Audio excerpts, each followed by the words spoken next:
안녕하세요. 딸 하나를 키우고 있는 30대 여자입니다. 어릴 때라 이제는 기억이 아득하지만 저는 부모님의 사랑을 받는 외동딸이었습니다. 8살이 되기 전까진 남들과 다를 게 없는 평범한 가정이었어요. 물질적으로 풍족한 것은 아니었지만 그래도 삼시세끼 따뜻한 밥을 먹을 수 있는 정도였거든요. 아빠는 카센터에서 일을 하셨습니다. 얼굴에 거뭇거뭇한 기름때를 묻히고 자동차 수리에 열중하던 아빠 모습이 생각납니다. 엄마, 아빠는 그럼 자동차 고치는 사람이야?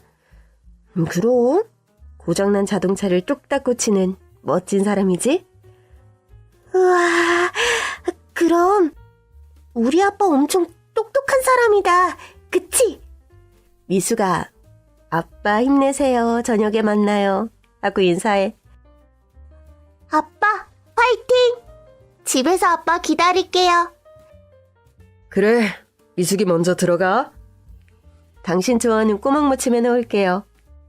수고하고 저녁에 봐요. 시장에서 장을 보고 돌아오는 길, 엄마와 함께 카센터에 들려 아빠와 인사를 하고 집에 돌아오곤 했습니다. 엄마, 미숙이가 엄마 도와줄까? 우리 미숙이 다 컸네. 엄마랑 같이 꼬막 씻어볼까? 응, 나도 할래. 꼬막 되게 귀엽다. 그치, 엄마? 그러네. 아빠가 제일 좋아하는 반찬이지. 우리 맛있게 무침해서 이따가 저녁에 먹자. 가족이 함께하는 저녁 식사에서는 웃음이 끊이질 않았어요. 엄마랑 아빠는 서로를 깊이 사랑했고 저를 엄마 아빠의 최고 보물이라고 했거든요.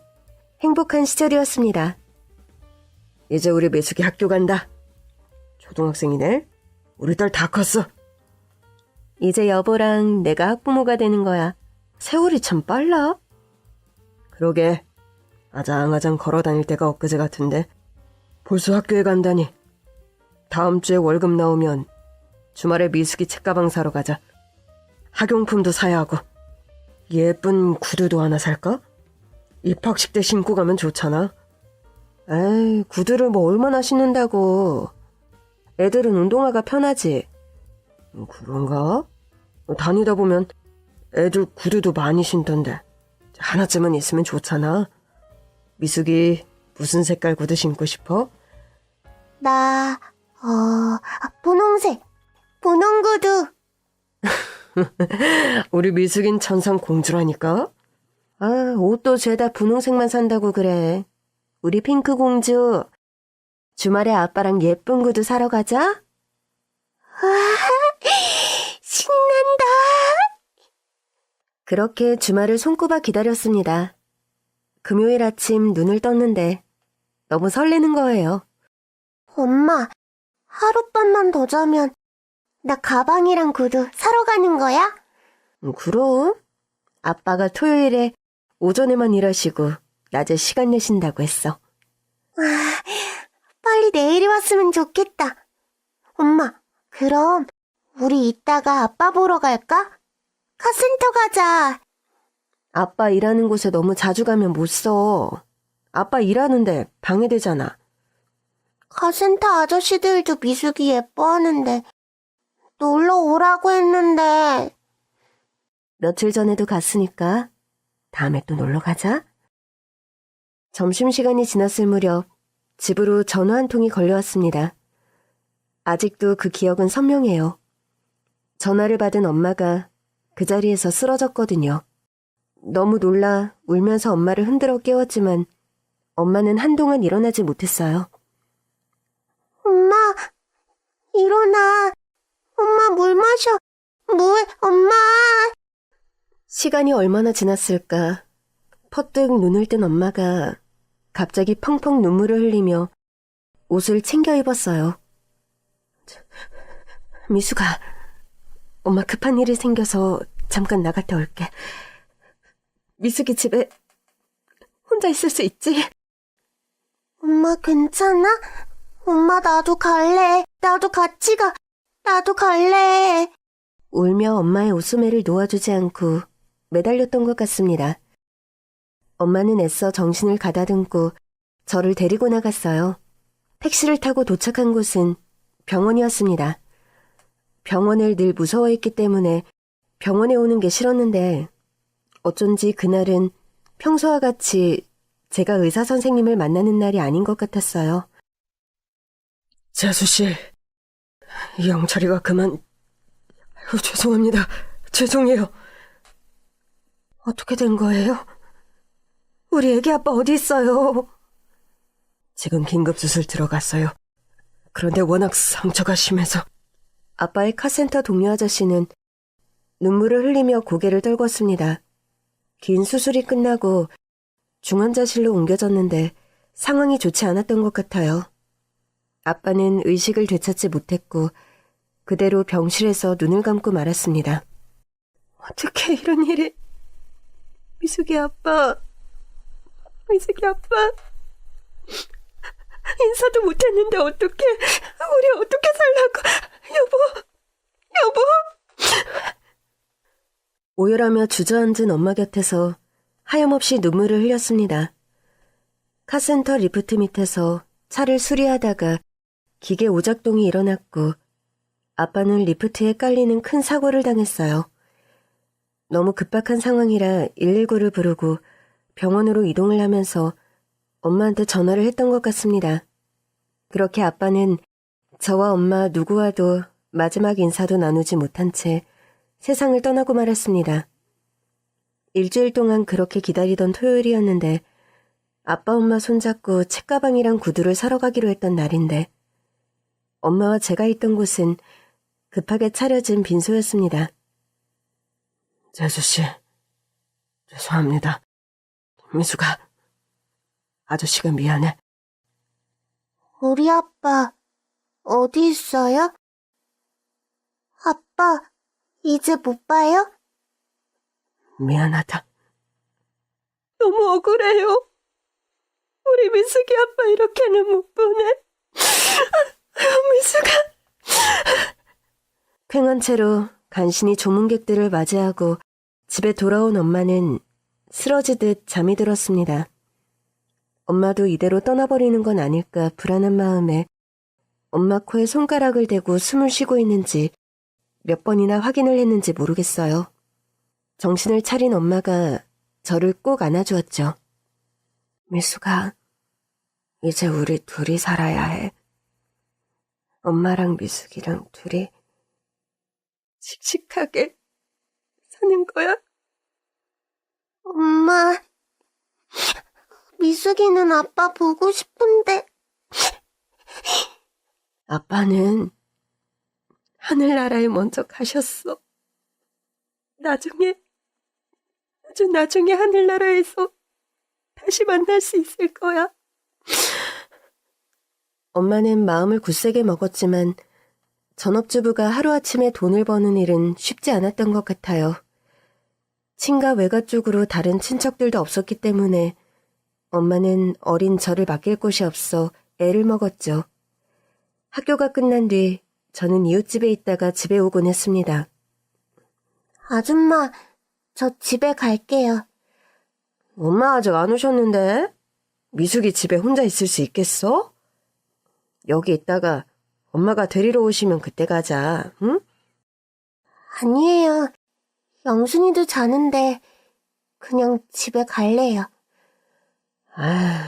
엄마한테 뭐라고 말씀을 드리지? 엄마가 미숙이 잘 봐달라고 하셨는데. 집에 있을 수 있어요. 엄마한테 말해주세요. 제 또래 친구가 있던 이웃집이었는데 매일 늦은 시간까지 그 집에 있는 게 마음이 편하지 않았던 것 같아요. 어둑한 집에 혼자 있는 게 무서웠지만 이상하게도 그냥 집에 있는 게 마음이 편하더라고요. 8살 그 어린 나이에 혼자 씻고 청소도 하고 숙제도 하며 엄마를 기다렸습니다. 미숙아, 엄마 왔어. 영순이네서 저녁은 먹었지? 응, 엄마. 영순이 아줌마가 계란 후라이랑 김이랑 해서 밥 주셨어. 그래, 잘했다. 미숙아, 엄마 너무 피곤해서 씻고 잘게. 미숙이도 자자? 엄마, 내가 청소도 다 해놨어. 아유, 잘했어, 미숙아. 엄마 쉬게 해줘서 고마워. 그렇게 엄마와 둘이 사는 게 어느 정도 익숙해졌습니다. 어두운 집안과 적막함, 혼자 숙제를 하고 쉬는 것도 전부요. 6개월이 지난 어느 날 학교 갔다가 돌아오니 엄마가 집에 있었어요. 엄마 집에 있었어? 엄마 오늘 일 안 나갔어? 미숙아. 학교 잘 다녀왔어? 응, 오늘 학교에서 색칠 공부도 하고 영순이랑 운동장에서 놀았어. 잘했네. 어쩐지 기운이 없어 보이는 엄마 뒤로 커다란 짐 가방이 보였죠. 우리가 어디를 멀리 가는 건가 생각했지만 많은 걸 물어보진 않았습니다. 저녁이 되자 엄마가 집에서 맛있는 고기를 구워주었습니다. 많이 먹어, 미숙아. 엄마도 많이 먹어? 내일은 엄마랑 같이 기차 타고 어디 다녀오자. 어디? 산도 있고 바다도 있고 멀리. 진짜?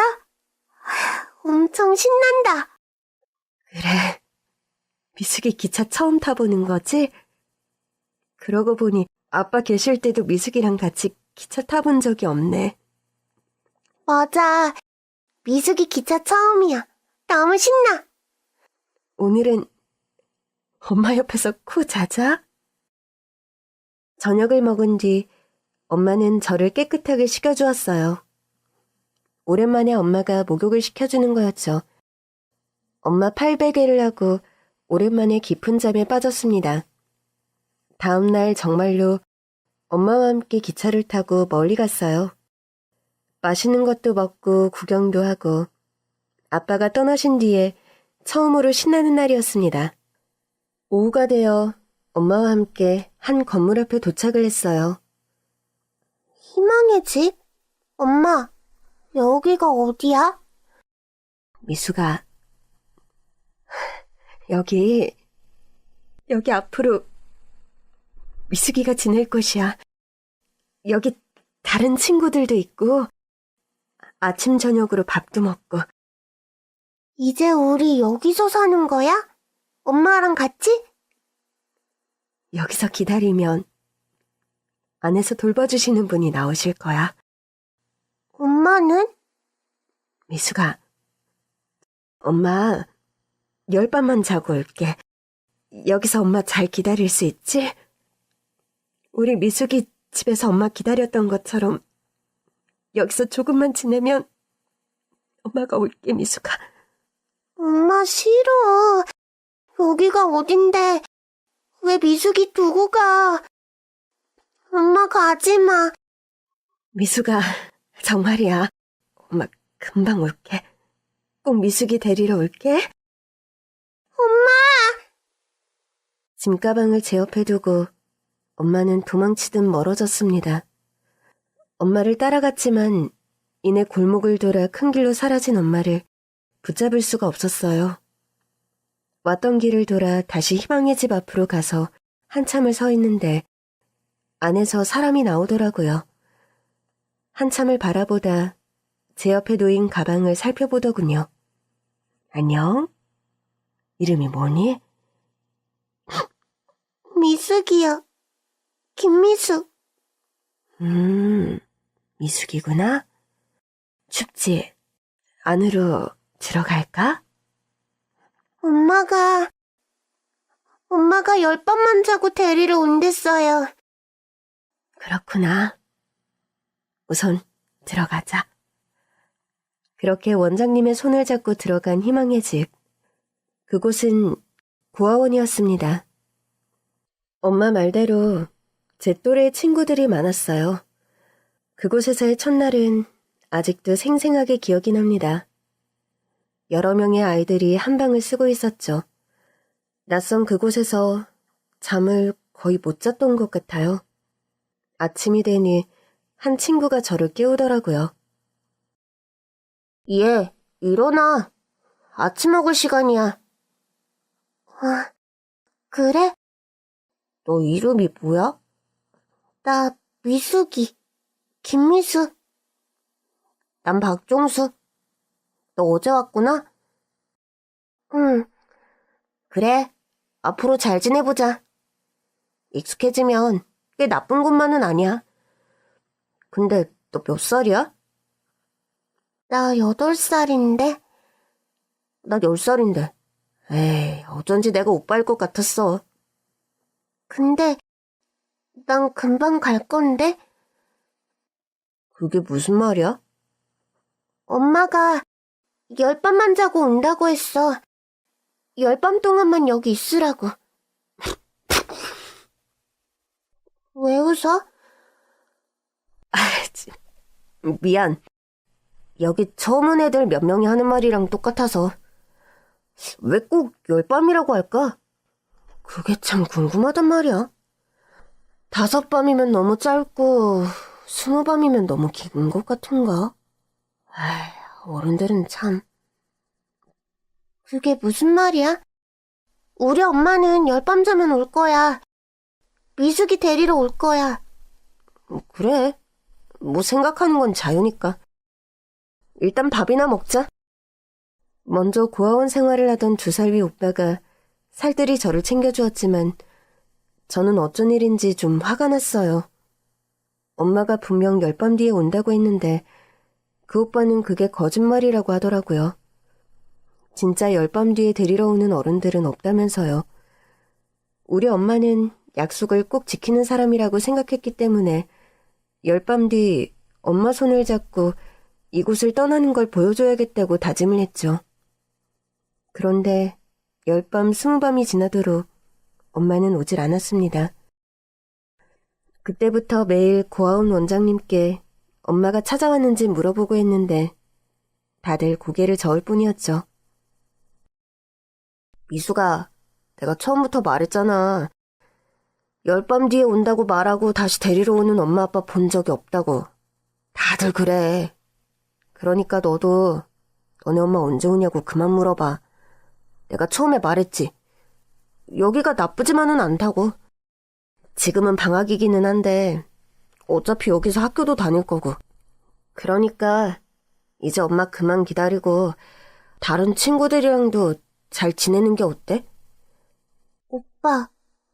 오빠는 여기 얼마나 오래 있었어? 나도 너랑 똑같이 8살 때 왔어.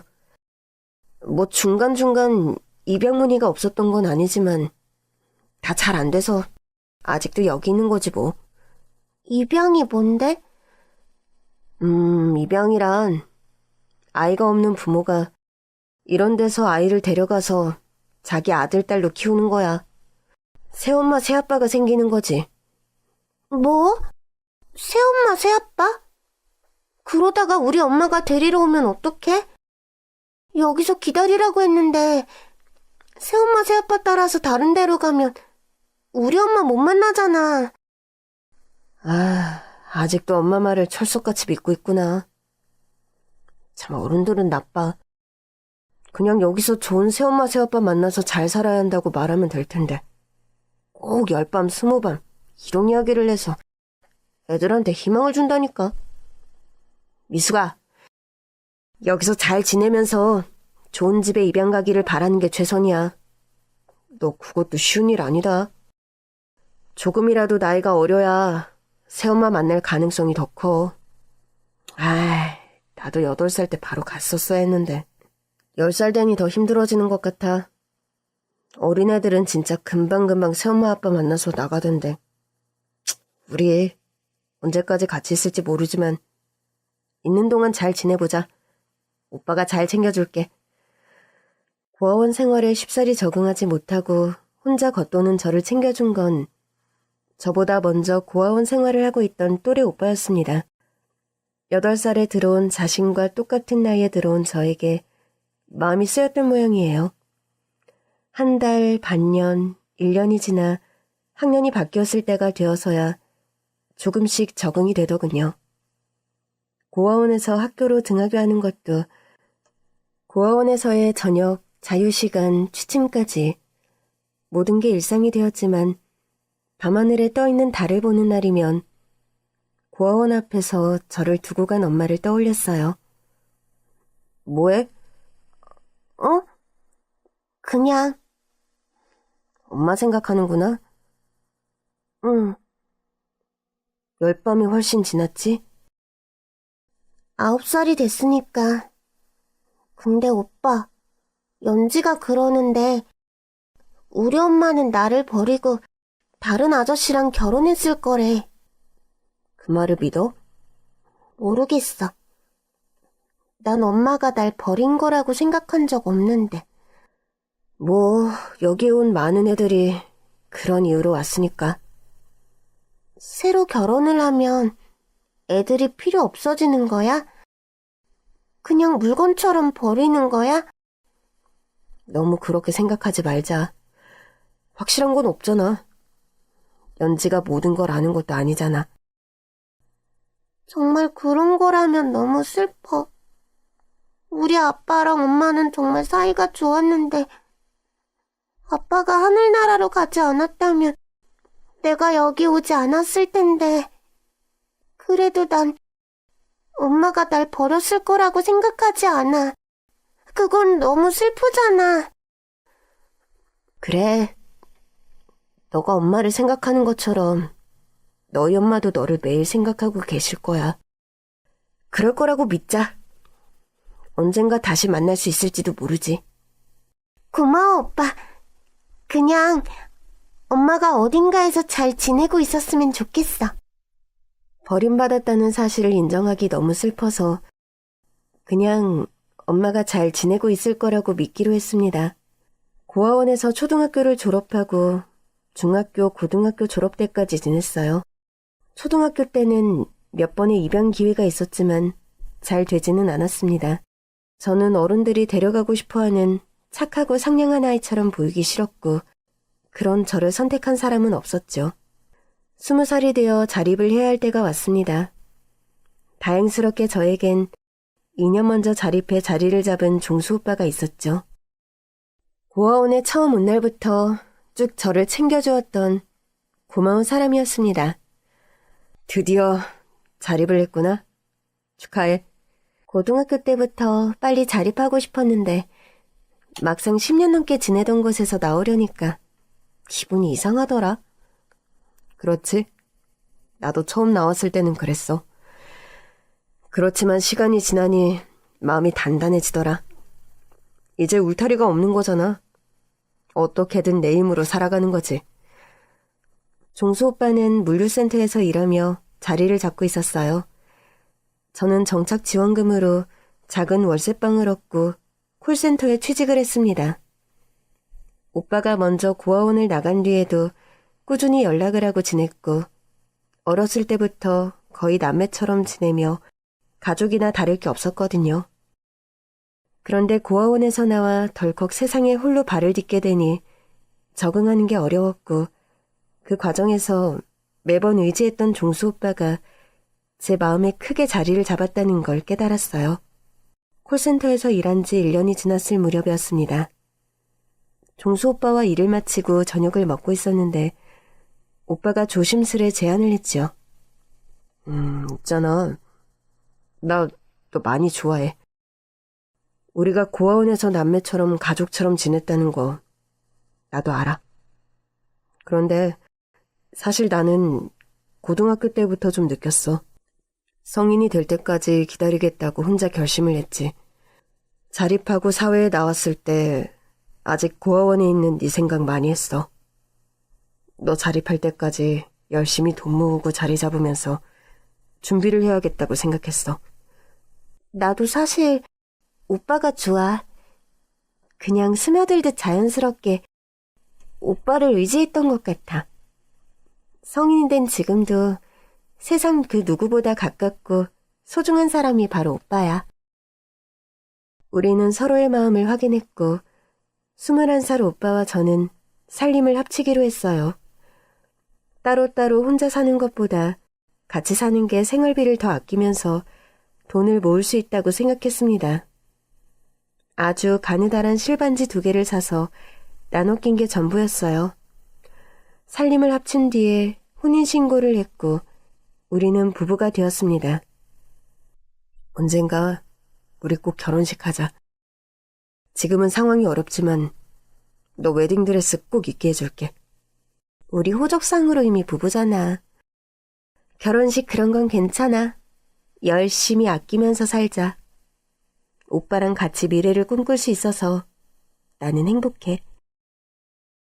참으로 어린 나이였죠. 23살, 21살의 나이에 부부가 되었고 남편은 물류센터에서 저는 콜센터에서 정말 열심히 일을 했습니다. 직장 한번 옮기지 않고 꾸준히 성실하게 일한 남편은 30살이 되기 전에 관리직으로 승진을 하게 되었죠.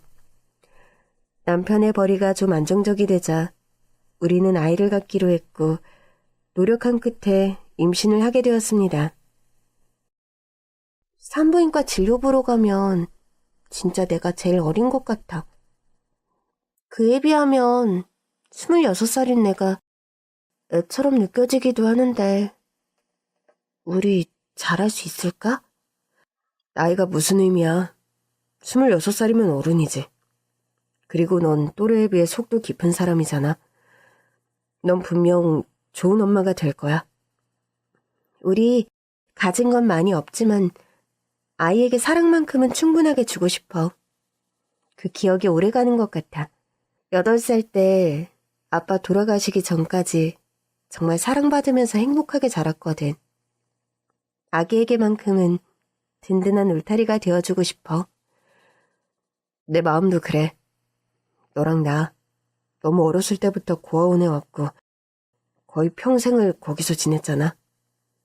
나도 부모의 사랑을 충분히 받고 자라지 못한 내가 과연 좋은 부모가 될 수 있을까 하는 마음에 두렵기도 해.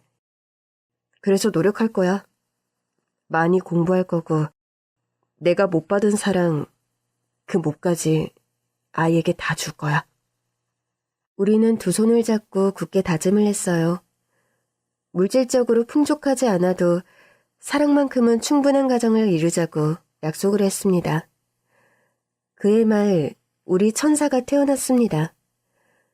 저랑 남편을 꼭 반씩 닮은 예쁜 딸이었어요. 거의 만삭 때 휴직을 했는데 휴직 기간이 너무 짧았습니다. 원래대로라면 아기가 6개월 때 복직을 해야 했는데 그 어린 아기를 어디 맡긴다는 생각만 해도 마음이 무겁더라고요. 네 마음이 그렇다면 너 그냥 일 그만둬도 돼. 조금 아껴야겠지만 우리 세은이가 조금 클 때까지 내가 열심히 일할게. 휴직 기간이 정말 너무 짧아. 6개월인데 어린이집에 맡기는 게 오빠 말대로 아기한테 들어가는 것 빼고는 아끼면서 살자. 내가 세은이 2살까지 딱 그때까지만 육아 전념할게. 2살, 3살 때 어린이집 많이들 가니까 그때 복직해서 같이 열심히 벌자. 이런 걱정하게 해서 미안해. 이렇게 매일 열심히 일하는데 뭐가 미안해. 오빠가 고생이지. 남편은 재물까지 벌기 위해 야근을 하는 날이 많아졌습니다. 늦게 집에 들어와도 꼭 잠이 든 아기 얼굴을 보고 누웠어요. 새근새근 잠든 딸의 얼굴을 보면 그냥 하루의 피로가 다 씻기는 것 같다고 했죠. 아이가 2살이 되자 더는 집에서 쉴 수가 없겠더라고요. 아껴 살기는 했지만 아기 키우는데 워낙 돈이 많이 들어갔으니까요. 아기를 어린이집에 맡겼고 재취업에 성공했습니다. 전에 다니던 회사에 운이 좋게 다시 들어갈 수 있었어요. 20살 때부터 콜센터 일을 오래 했기 때문에 경력이 많이 쌓였던 터라 가능했던 것 같습니다.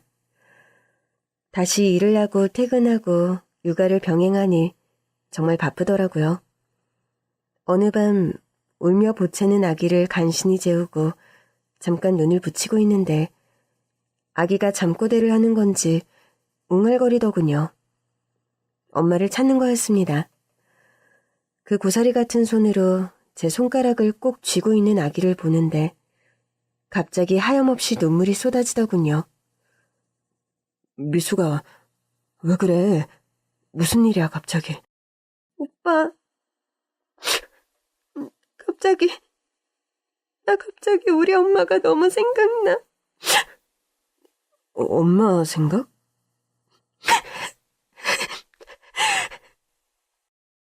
남편은 우는 제 곁을 말없이 지켜주었죠. 28살, 8살 때 엄마와 헤어졌으니 20년이 지난 거였어요. 정말 그동안은 하루하루 먹고 살기 바빠서 잊고 살았는데 딸을 낳고 보니 엄마 생각이 너무 나는 겁니다.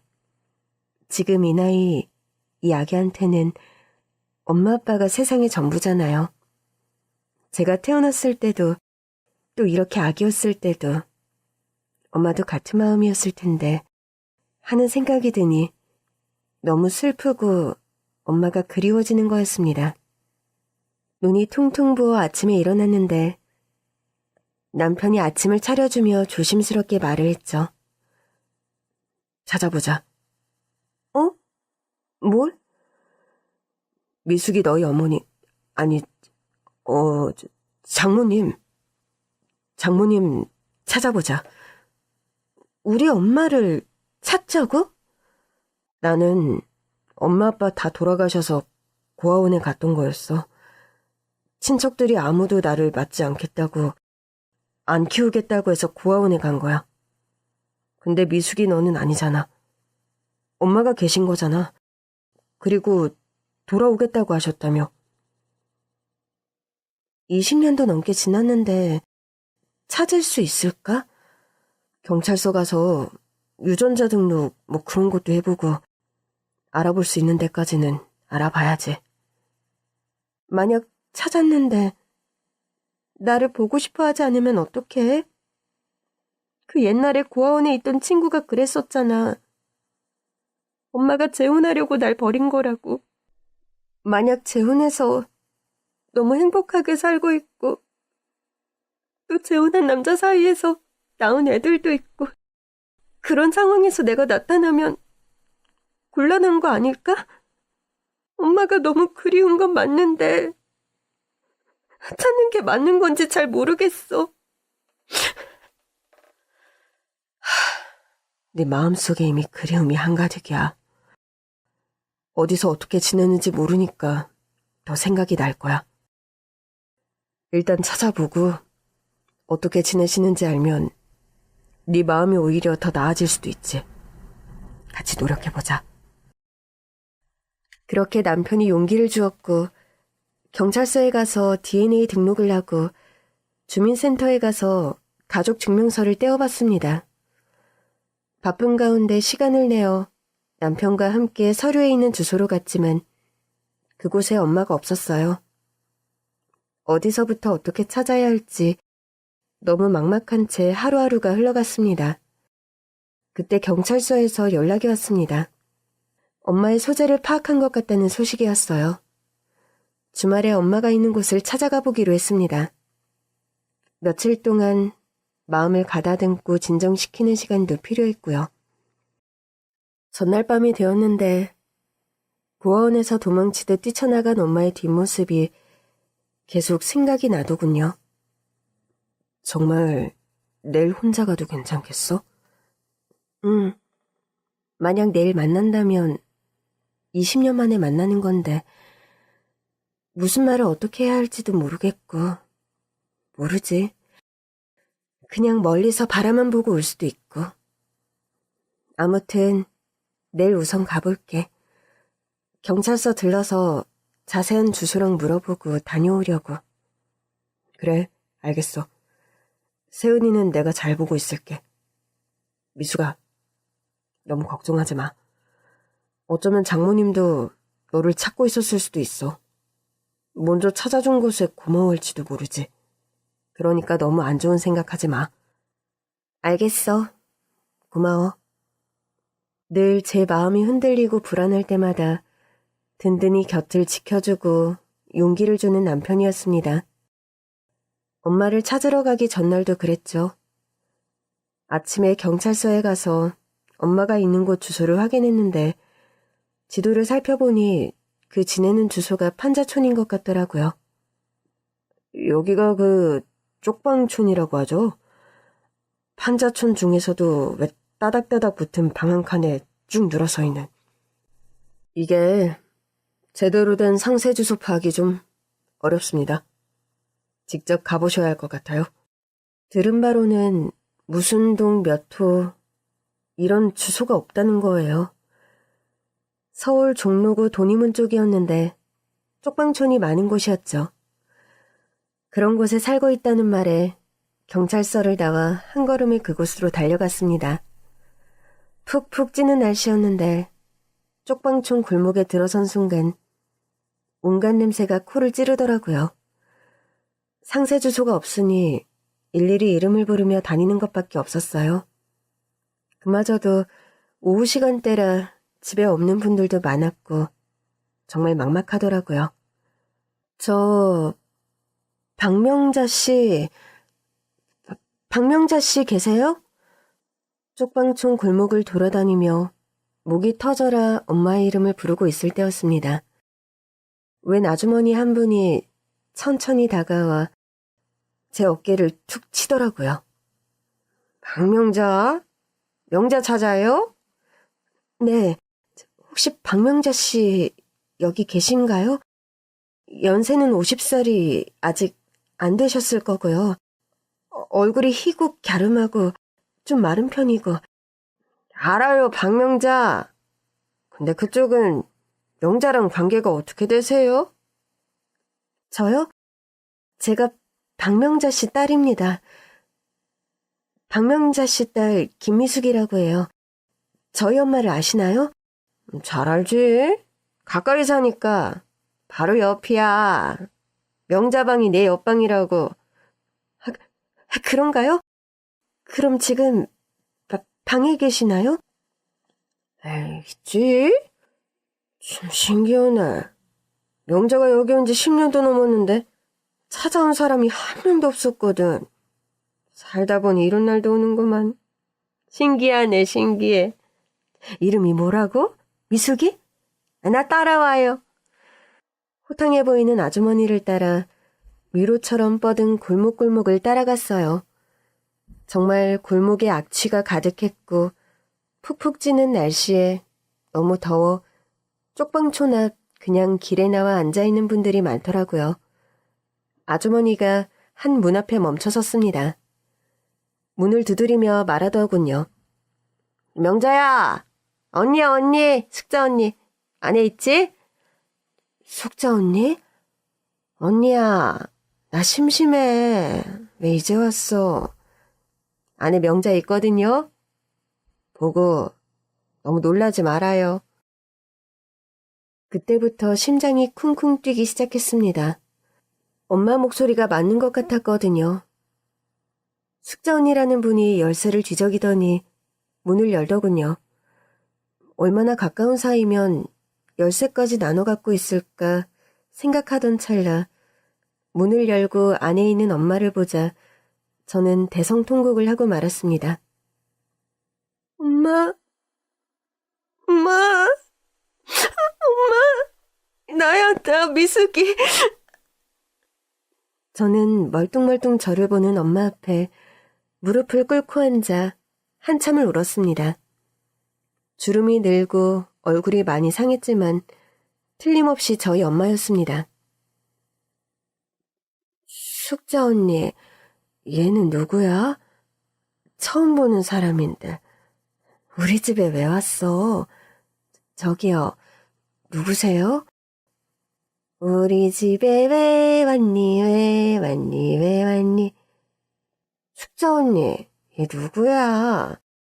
명자야, 진정해. 여기 이 아가씨는 우리 명자랑 오래전에 알았던 사람이래. 명자가 아는 사람이야? 정말? 난 처음 보는데. 전혀 저를 알아보지 못하는 엄마. 게다가 무릎 밑으로 양 다리 없이 벽에 기대어 앉아있는 엄마. 그리고 어딘가 말투가 어른스럽지 못한 엄마의 모습이 너무 낯선 나머지 당황을 했습니다. 아, 명자야, 잠깐만 기다려. 여기 아가씨랑 밖에서 이야기 좀 하고 올게. 명자야, 덥니? 밖에 더 있을래? 응, 언니, 나 더워. 나 밖에 앉아 있을래. 얘랑 어디 갈 건데? 나도 데려가라. 같이 가. 아주머니와 함께 휠체어에 엄마를 앉힌 뒤 밖으로 옮겼어요. 공원으로 가서 그늘 아래 가면 좀 시원할 거예요. 그러지 말고 시원한 음료 마실 수 있는 곳으로 가시는 게 어떨까요? 이야기 나눌 수 있는 곳이 있을까요? 그럼 따라와요. 휠체어를 밀고 향한 곳은 장애인분들의 자립을 돕는 카페였어요. 발달장애인 바리스타, 커피도 아주 저렴한 가격에 팔고 있는 곳이었죠. 직원들이 숙자주머니를 잘 아는지 반갑게 인사를 하더라고요. 그리고 숙자주머니로부터 엄마의 이야기를 들을 수 있었습니다. 내가 숙자를 여기서 만난 건 10년도 더 된 일이에요. 아주 처음 왔을 때부터 꼴이 말도 아니었지. 나도 노숙을 좀 해봤거든. 딱 보니까 얘도 서울역 아니면 영등포에서 노숙 생활 좀 하다 온 꼴이었어. 다리는 어떻게 된 건가요? 그리고 정신적으로 혹시 어떤 문제가 생긴 건가요? 여기 왔을 때부터 그랬어. 동사무소 직원한테 듣기로는 아주 온갖 장애인 보호시설을 떠돌아다녔대. 그러니까 아주 젊었을 때 사고를 당한 모양이야. 사고요? 그렇다니까. 불의의 사고로 뇌 기능이 저하돼서 지적 능력도 떨어지고 그 사고로 다리도 다 잃었다던데. 아주 살아남은 게 기적이라고 그러더라고. 저희 엄마가요. 제가 8살 때 저를 고아원에 두고 가셨어요. 별밤만 자고 꼭 데리러 온다고 그랬거든요. 근데 이렇게 된 것도 모르고 이곳에서 어떻게 생활을 하고 있는 거예요? 몸이 성치 않아서 일도 못할 것 같은데. 연금 나와요, 연금. 명자한테는 장애인 연금이 나온다고. 근데 그게 얼마 안 되거든. 쪽방촌 거기 월세 내고 동사무소에서 음식 지원 좀 해주고 구청에서 라면이랑 그런 거 나눠주고 그래서 간신히 사는 거지. 그나마 내가 기초수급자인데 명자보다는 돈이 조금 더 나와요. 그래서 아껴 쓰면서 입고 먹고 그러고 지내고 있어요. 그렇게 지낸 지 벌써 10년이야. 시간이 참 빠르지?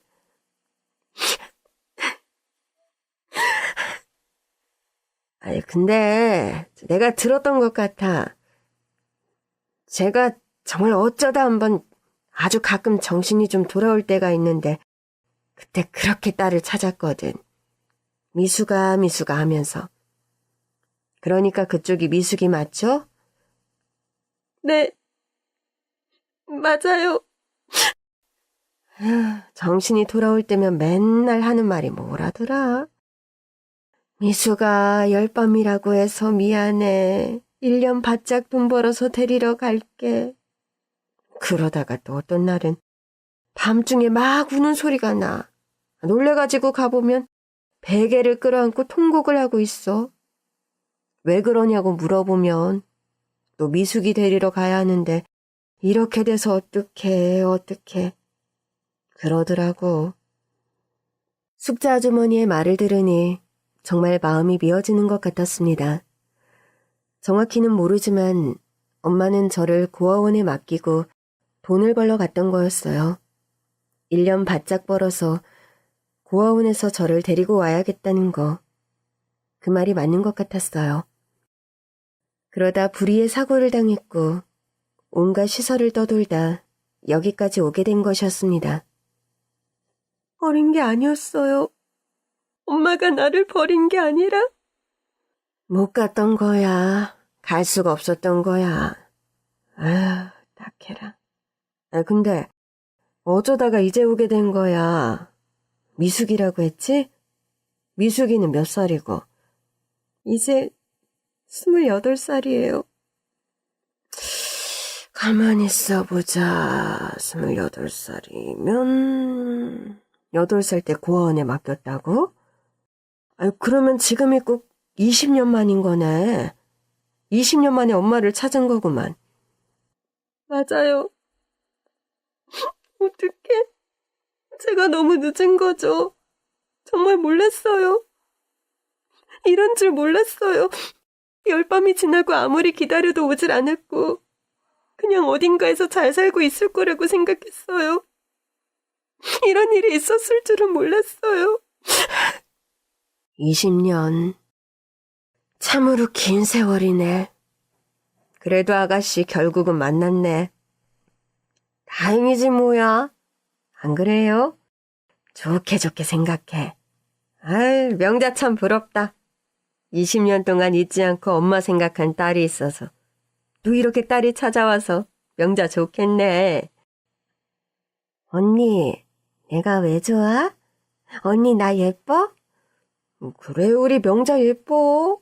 명자 최고로 예쁘다. 명자야, 여기 있는 이 아가씨 예쁘지? 명자 10년 전 모습 같은데. 닮았잖아. 닮았어, 명자랑. 닮았어? 나랑 얘가 닮았어? 거울 보여줄까, 명자야? 진짜 닮았어. 왠지 알아? 여기 있는 이 아가씨가 미숙이래. 명자 너 미숙이 찾았잖아. 미숙이 보고 싶다고 했잖아. 미숙이가 엄마 보고 싶어서 이렇게 너 찾아왔대. 미숙이? 미숙이가 누군데? 미숙이는 명자 딸이지. 명자가 배 아파 낳은 딸이야. 아주 그냥 생긴 게 붕어빵이라 지나가던 사람이 봐도 딸인 줄 알겠네.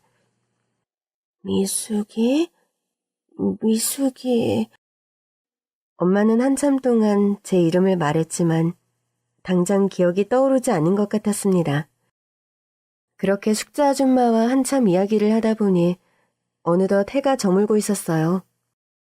숙자 아줌마와 함께 엄마를 모시고 근처 식당으로 가서 배부르게 밥을 먹었습니다. 맛있다, 숙자 언니. 고기 맛있다. 그치? 얘가 사준대? 미숙이가 사준대. 많이 먹어, 명자야. 밥을 다 먹고 다시 쪽방촌으로 돌아가 이부자리에 엄마를 눕히고 나왔어요. 어느새 어둑어둑해졌더라고요. 명자가 혼자는 거동을 못해요. 그래서 내가 밖에서 문을 잠그고 열어주고 하고 있어. 그래도 여자 혼자 사는데 몹쓸 일이라도 당할까봐. 내가 이렇게 하고 있는 거야. 그건 그렇고 앞으로 어떻게 하려고 해? 엄마가 여기 있다는 걸 알았잖아. 기대했던 모습이 아니라 마음이 착잡하지? 사실 제가 결혼을 해서 남편도 아기도 있어요. 우선 오늘은 돌아가는데 남편과 상의를 해봐야 할 것 같아요. 오늘 너무 큰 도움 주셔서 감사해요. 그래, 돌아가서 잘 상의해봐. 그런데 미수가 그거 하나 알아도 엄마가 버렸다는 생각에 원망했을 거야. 그러면서 한편으로는 그리웠겠지. 20년이 지나 아기 낳고 하니까 엄마 생각 많이 났을 거야. 명자는 미숙이를 버린 게 아니야.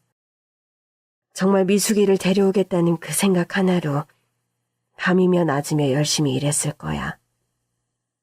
하늘도 무심하시지. 그런 사람이 이런 사고를 당하다니. 다리도 못 쓰게 됐고 정신도 온전하지 않지만 내가 아까 한 말은 진짜야. 10년을 내가 곁에 있었는데 어떤 날 정신이 돌아오고 하면 미숙이를 찾았어. 명자는 미숙이를 버린 게 아니야. 20년 동안 마음에 품고 있었을 거야. 지금도 마찬가지고. 그걸 잊으면 안 돼? 감사합니다. 잠든 엄마를 보고 돌아오는 길에도 한참을 울었어요. 집에 돌아와 남편에게 엄마를 만난 이야기를 했습니다. 이야기를 묵묵히 들어주던 남편이 주저없이 말을 했습니다. 모셔오자. 엄마를? 그래야지. 그런 쪽방촌에서 온전하지 않은 정신, 그 몸으로 10년을 버티신 게 대단한 거야. 이렇게 만난 이상 모셔야지. 네가 평생 그리워하던 엄마잖아. 또 장모님도 너를 그리워했을 거고. 그 아주머니 말씀대로 버린 게 아니라 울 수가 없었던 거잖아. 아직 세은이 어려서 우리 방에 있으면 되고 아기 방으로 생각했던 방에 모시면 되지. 모시러 가자. 고민할 가치도 없다며 선뜻 엄마를 모시고 오자는 남편의 말이 너무 고마웠어요. 그 주말 남편과 함께 다시 쪽방촌을 찾았어요. 숙자 아줌마와 떨어지기 싫다고 발버둥을 치던 엄마였는데 숙자 아줌마가 한참을 달래고 설득한 덕분에 간신히 모셔올 수 있었습니다. 그리고 저희 집에 왔는데 엄마는 집을 무척 좋아했어요. 여기는 시원하다. 여기 왜 이렇게 시원해? 선풍기 틀었어? 네, 시원한 물도 있어요. 모셔온 첫날, 그리고 일주일 동안은 정말 난리도 아니었어요. 갑자기 밤에 숙자 아줌마한테 간다고 소리를 지르며 울고불고 난리를 치는 엄마를 달래야 했고, 밥투정에 저희 아기를 보는 것도 낯설어 했고, 너무 힘들었습니다. 남편과 저 둘 다 일을 하니 아무래도 돌봄 요양사를 고용해야겠더라고요. 다행스럽게 엄마는 돌봄 요양사분에게 마음을 열었고 시간이 지나 차츰 안정을 찾게 되었죠. 숙자 아줌마 말로는 간간히 기억이 돌아올 때가 있다는데 1년, 2년이 지나도 그런 모습을 본 적이 없었어요. 그냥 딱 철부지 사춘기에 접어든 10대 같았습니다. 혼자 있고 싶어하는 시간이 많았고 하루 중 몇 시간은 거울 앞에 앉아 한참 머리를 매만지며 보내는 시간이 많았죠. 엄마를 집에 모신 지 3년째 되던 날 갑자기 음식 하나가 떠올랐어요. 꼬막무침. 오늘 저녁은 꼬막무침이야. 갑자기 꼬막무침은 왜? 아주 오래전이지만 돌아가신 아빠가 제일 좋아하던 반찬이었거든. 혹시 모르잖아. 꼬막무침을 보면 옛 기억이 떠오를지. 그래? 맞아.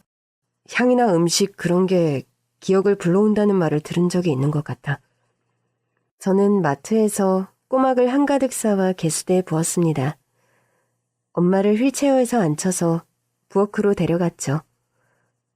엄마, 우리 같이 꼬막 씻을까? 꼬막 깨끗하게 씻어서 꼬막무침 해먹자.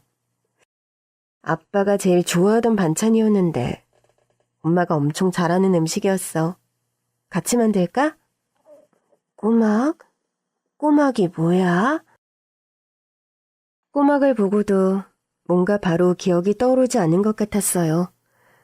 같이 꼬막을 씻고 삶고 무침을 만들어 저녁 밥상을 차렸습니다. 뜨거운 밥에 꼬막을 올려주니 엄마가 맛있게 밥을 드시더라고요. 아유, 맛있다. 미숙이 꼬막 맛있다. 맛있어? 많이 먹어요, 엄마? 많이 먹어요, 할머니. 많이 먹어, 세은아. 엄마가 저희 딸 이름을 부르는 순간 눈물을 참느라 혼났죠. 설거지를 다 하고 엄마를 침대에 눕히고 딸을 재우고 하는데 방에서 갑자기 저를 부르는 소리가 들렸어요. 미숙아, 미숙아. 엄마? 방에 가니 엄마가 힘겹게 침대에서 일어나려고 하더라고요. 달려가 엄마를 이렇게 앉혔습니다. 미숙아, 미숙아. 제 이름을 부르는 엄마가 울고 있었어요. 그리고 그 눈빛을 보는 순간 저는 엄마의 정신이 돌아왔다는 걸 느낄 수 있었습니다. 엄마, 나 미숙이야. 엄마, 8살 미숙이가 이렇게 컸어요. 20년이 지났어. 엄마, 엄마 나 데리러 온다고 했는데 우리 엄마 너무 힘들었지. 엄마 미안해. 내가 엄마를 늦게 찾아서 너무 미안해, 엄마. 미수가, 내 딸 미수가. 엄마가 미안해. 엄마가 미숙이 데리러 가려고 했는데 열심히 일해서 돈도 다 모았는데 엄마가 미숙이한테 못 갔어. 엄마 용서해줘. 엄마가 미안해. 우리 미숙이 힘들었지. 엄마 보고 싶었지. 엄마도 평생 미숙이 그리워했어. 잠깐이지만 정신이 온전하게 돌아온 엄마를 끌어안고 한참을 울었습니다. 하지만 다음 날이 되자 어제의 기억은 눈이 녹듯 사라진 것 같았죠. 다시 좋아질 날을 기대하며 정성껏 간호를 했지만 1년 뒤 엄마의 건강이 악화되었어요. 저녁 남편과 딸과 함께 엄마의 곁을 지키는데 엄마가 제 손을 꼭 잡으며 말했습니다. 미수가, 엄마가 가져온 보따리 안에 헝겊주머니 꼭 열어봐. 미수가, 고맙고 미안해. 그리고 사랑해. 새벽, 엄마는 편안히 눈을 감았습니다. 좀 더 빨리 찾았더라면 함께한 시간이 더 많았을 텐데 후회가 되었지만 그래도 하늘나라에 가실 때 곁을 지킬 수 있어서 다행이라고 생각했어요. 장례를 치르고 며칠이 지나 엄마가 쪽방촌에서부터 가져온 보따리 생각이 났어요. 낡은 옷가지들이 들어있었는데 제일 밑에 헝겊주머니가 있더라고요. 주머니를 열어보니 수표가 들어있었습니다. 3천만 원이나 되는 큰돈이었어요. 한 번을 쓰지 않고 평생을 모아둔 돈인 것 같았습니다. 이 돈을 어떤 마음으로 모았을까? 사고를 당하는 순간, 그리고 깨어나 가장 먼저 저를 생각했을 엄마. 이제 아픔이 없는 그곳에서 먼저 떠난 아빠의 품에서 편히 쉬기를 바랄 뿐입니다.